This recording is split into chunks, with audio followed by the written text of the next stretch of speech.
Meron tayong apat iba't ibang flavor. Strawberry at saka cherry. Ayan.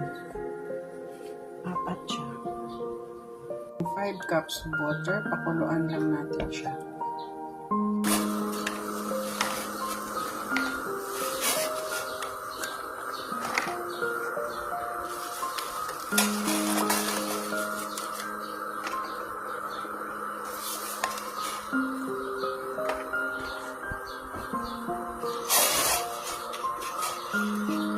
Konting mix lang. Mix lang natin ng mga 10 minutes.